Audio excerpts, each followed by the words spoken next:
Hey Adam, how are you?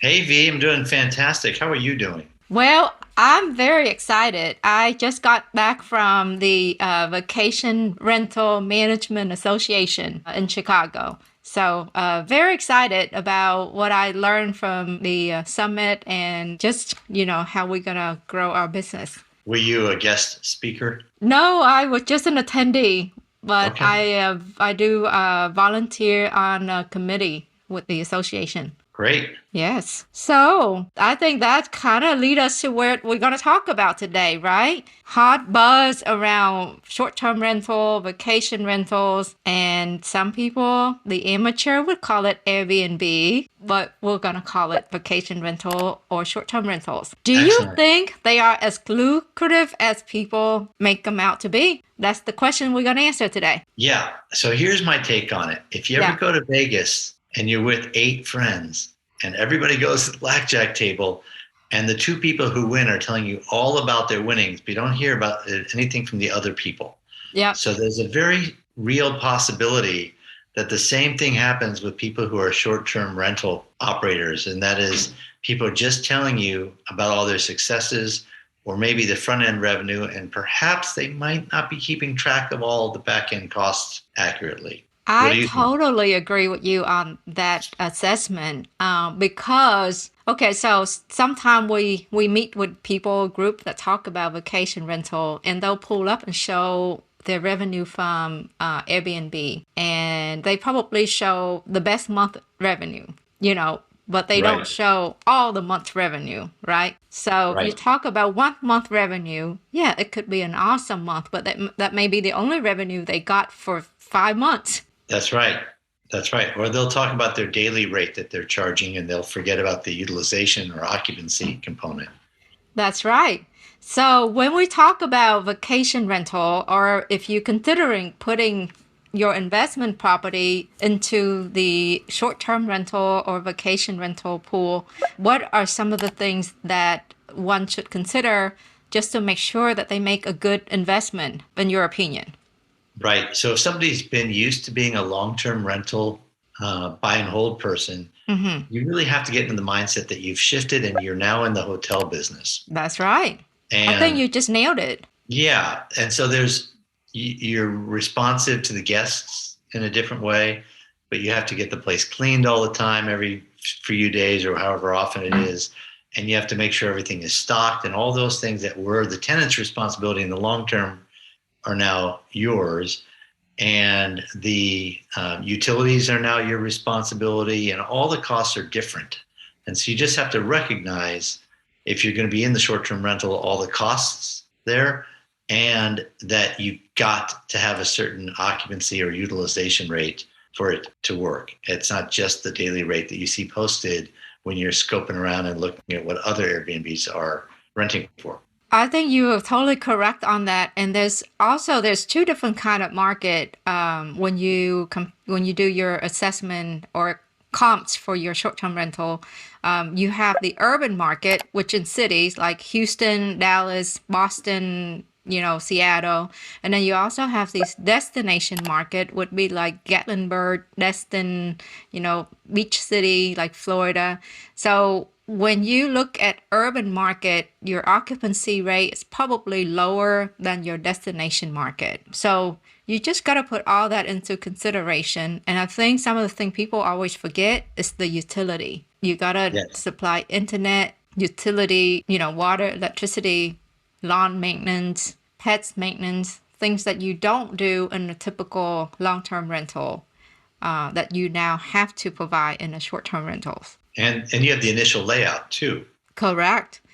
Yes. And so with the forever rising in price, not only in real estate pricing, but you also have the cost of furniture on the rise as well.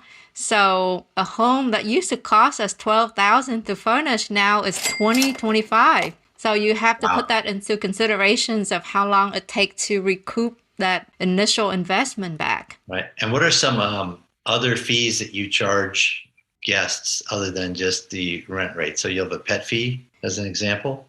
We do have a pet fee. We have extra people fee. We have late checkout fee, early check-in fee.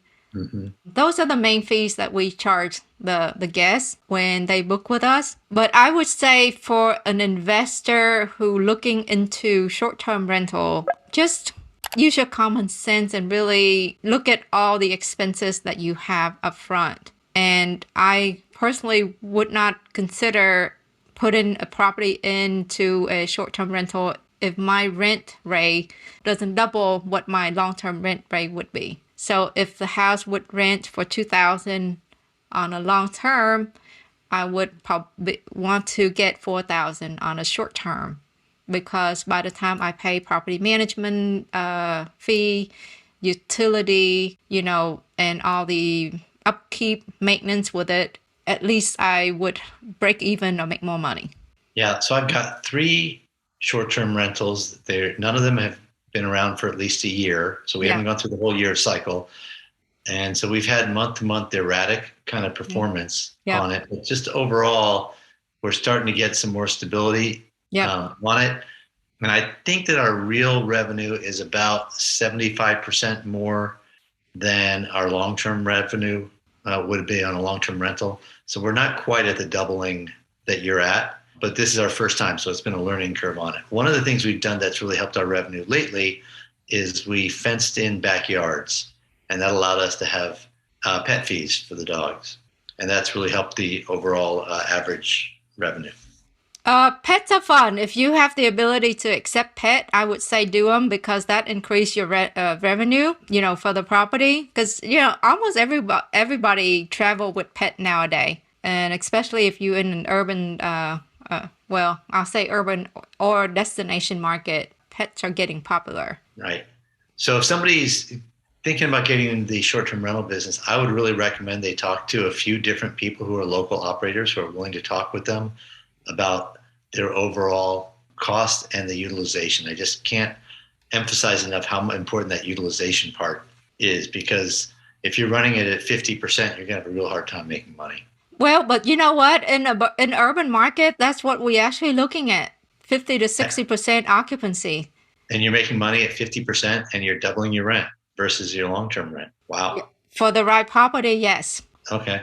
So I think back to your point earlier of you gotta make sure your home is like a hotel. So there are operators who say, well, I'm just gonna put some cheap furniture into my home and make it into an Airbnb. So they call because that's what everyone else is doing.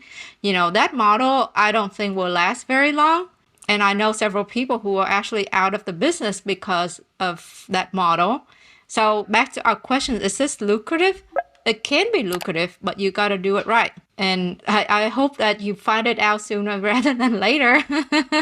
Right. Of course, people are Airbnb-ing anything. There was somebody I saw who was Airbnb-ing a hammock in their backyard. So you never know. Well, with the young millennials, and not to stereotyping any group here, but I think, yeah, younger people have a desire to want to experience things. So the experiences are trending, like, glamping, Right. those type of things. Or there are even tiny homes that are getting real popular now. Well, funny you mentioned that. So a friend of mine is Airbnb-ing his main big house, and behind it he's got an ADU, a tiny house in the back. And he's performing better with this one little 600 square foot house in the back than he is with the big house that's all decked out in the front.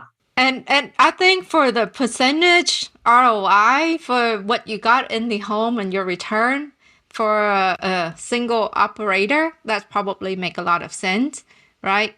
But if you want to build a hands-off approach where you want to hire a property management company, it will be challenging to find a company to manage one tiny home. Mm-hmm. That makes sense. It essentially doesn't make sense for a business to run, a one tiny home management. Because, I mean, what you get $50 for a cleaning fee, and having to find someone to drive out to the property to do a clean for $50, it's very challenging. Mm-hmm. How many properties are you managing nowadays, V? We at 20. 20. Got it. And our homes are mostly bigger homes, 3 to 4 to 5 bedroom, 3, 4, 5 bedrooms and up. So what's your main tip for somebody who's thinking about shifting from a long-term rental to a short-term rental on one of their properties? I would say talk to the local, like you said earlier. Talk to somebody who know what they're doing. Gather information and determine how much your time is worth. Let's see if it's something you want to handle yourself or hire a management company to do for you, and then go from there. And I think that you need to be considered that you're going to do this for 1 to 2 years, because I say for the first year, most of your costs will go into recouping that cost of furniture. And then your second year is your profit year. And then by the third year, you have a book of business.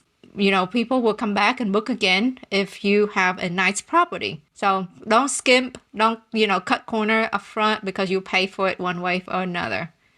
And we learned it the hard way, You think it's a bad idea to tell guests they need to bring their own bed with them?